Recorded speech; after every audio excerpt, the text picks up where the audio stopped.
Corea was an American jazz keyboard player. He played with Miles Davis in the late 60s with some of his very high profile albums. In the early 70s, he formed a jazz fusion band called Return to Forever that had a sporadic existence until Chick's death in 2021. He worked on a lot of other projects as a leader and as a sideman. He was involved in too many albums for me to want to count. And he's considered one of the pioneers of fusion, along with John McLaughlin and Billy Cobham and such people. In 1972, Chick Corea put together a band and recorded an album called Return to Forever. That album name then became the name of the band, who released 11 albums in total up to 1977, with quite a turnover of members. They disbanded in 1977. They had one more album out of a brief reunion in 1983. They reformed in 2008 and again in 2010 and had a stable lineup until 2021. And during that period, they released another handful of albums, but the last was in 2011. Hi, my name's Dan. So this was the second album by Return to Forever. Actually, it's billed as Chick Corea and Return to Forever. I think it was probably more accurately described as a Return to Forever album. Of course, Chick Corea was involved in the band and was leading the band. I think it's my first time listening to this album. I have heard some of their albums.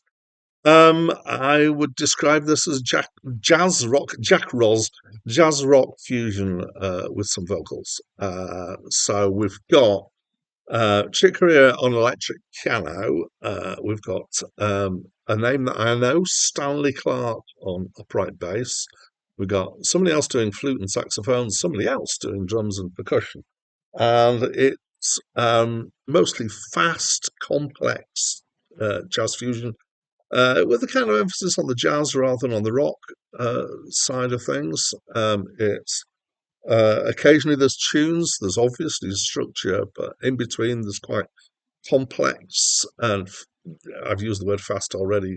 Some very fast playing from all involved, and it has a kind of jazz freedom to it that you'd expect.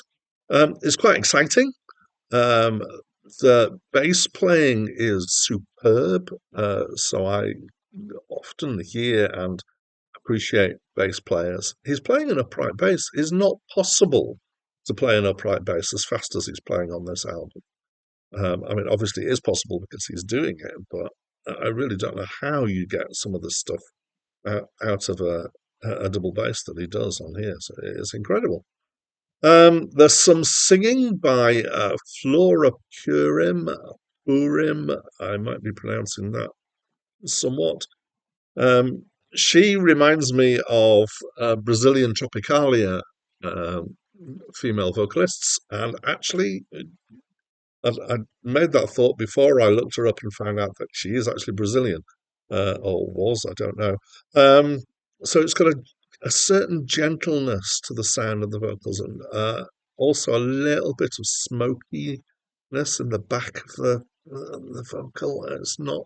It's like a little bit like Smokey Robinson, but not quite as much, and quite laid back. I think one thing that I noticed when I was thinking about the voice and trying to kind of analyze what it is that's different for her voice, and that I associate with Brazilian voices. One of the things that stuck out is that there's no vibrato. There's very kind of flat notes, which is a thing, and I like her voice. I think it suits this pretty well. She's got a slight accent, and the whole thing. So her singing particularly gives it a feel of that kind of South American Latin thing. That's in the rhythms as well, but it's jazz with that. But it gives it that kind of that slight Brazilian feel, which is nice. I like that Brazilian feel.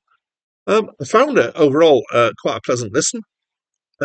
It's maybe at times a bit challenging in how free it is in the jazz at times, but I think probably more in the complexity. It really goes for it.